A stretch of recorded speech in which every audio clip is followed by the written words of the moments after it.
आप क्यों यहाँ पर बैठकर इतनी घोर तपस्या कर रही है? इन्होंने अर्जुन से कहा, दुईता पति में क्षति विष्णु वरेण्यो वरदं तपः परमयि स्थिता। हे वीरवर, मैं सूर्यदेव की पुत्री आज भगवान विष्णु को पति के रूप में यहां पर तपस्या कर रही हूं।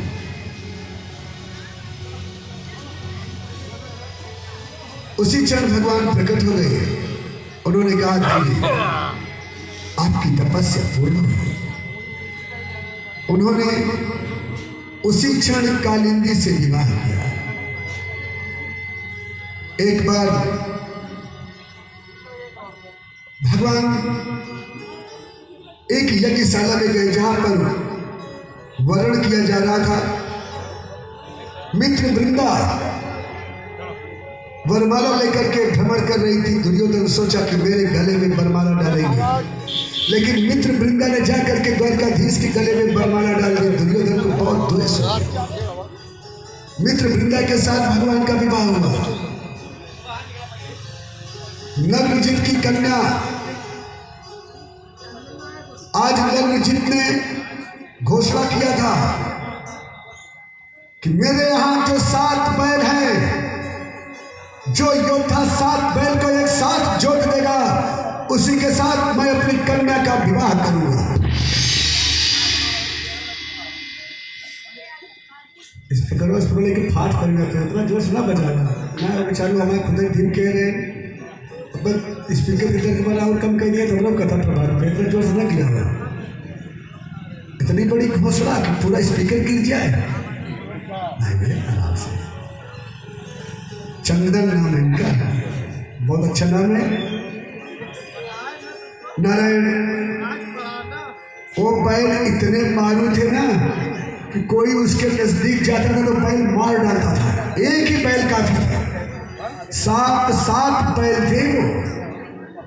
एक साथ 7 बैल को जोतना है। और हमारे द्वारकाधीश भगवान जाकर के 7 बैल को एक साथ जोत दिए। उसी समय सत्या के साथ भगवान द्वारकाधीश का विवाह हो गया। हे राजन,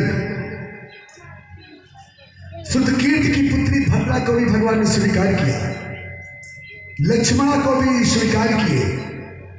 इसी प्रकार 8 देवियों को इन्होंने पत्नी के रूप में बनाया। हे राजन, एक राक्षस है जिसका नाम भौमासुर है, अर्थात नरकासुर। ये राजाओं के यहाँ आक्रमण करता था और राजकन्याओं का अपहरण करके लाकर कैद खाने में डाल देता था। 16,100 राजकन्याओं का अपहरण कर चुका है। द्वारकाधीश को पता चल गया। हे राजन, दृष्ट्वा सभाजं गरुडोपरि संस्थितः, भगवान द्वारकाधीश पहुंचकर उस भौमासुर का उद्धार करने लगे और 16,100 राजकन्याओं को मुक्त किया। इन्होंने कहा कि अब आप अपने घर जा सकते हैं। हे राजन, उन राजकन्याओं ने कहा, हे प्रभु, अब मैं अपने घर नहीं जा सकती। क्यों नहीं जा सकती? इसलिए नहीं जा सकती कि इतना दिन से मैं अपने घर के बाहर हूं। मेरे घर वाले मुझे स्वीकार नहीं करेंगे। मेरे पास 2 ही मार्ग है प्रभु, या तो जाकर किसी के महल की शोभा बढ़ाऊं, या तो मैं अपने प्राणों का उत्सर्जन कर दूं। मैं आपकी शरण में हूं प्रभु, आप बताइए मुझे क्या करना चाहिए। भगवान ने कहा, अयम ही परिमो लाभो गृहेषु गृह में धीमा यन्नमयनीयते यामः प्रियया भीरुभामिनी। हे देवी, आपको प्राण उत्सर्जन करने की आवश्यकता नहीं है।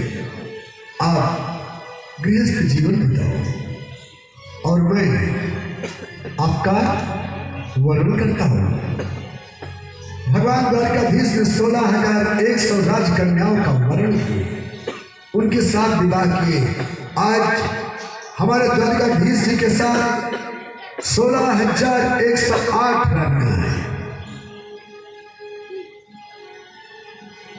रुक्मिणी जी कहती है, हे प्रभु, नन्मेव में तदरविंद विलोचना यद्वे भवान भगवती विद्विमा कस्वे महिम विस्तो भगवास्त्रधीशः क्वहा गुणत्र कीर्तिदा क्यगणित पादा।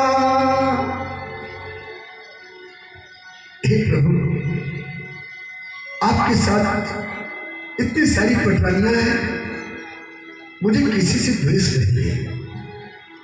बस आप मेरे ऊपर कृपा बना करके रखिएगा। आज सुखदेव जी महाराज पति का वर्णन करते हैं।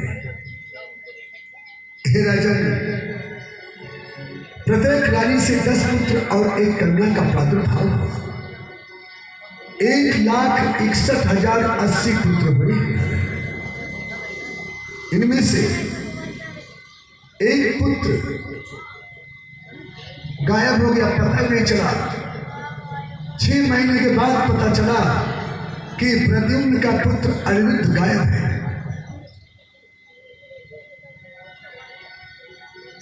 धर्म सम्राट परीक्षित जी कहते हैं कि गुरुदेव, कृपा करके आप मुझे ये बताइए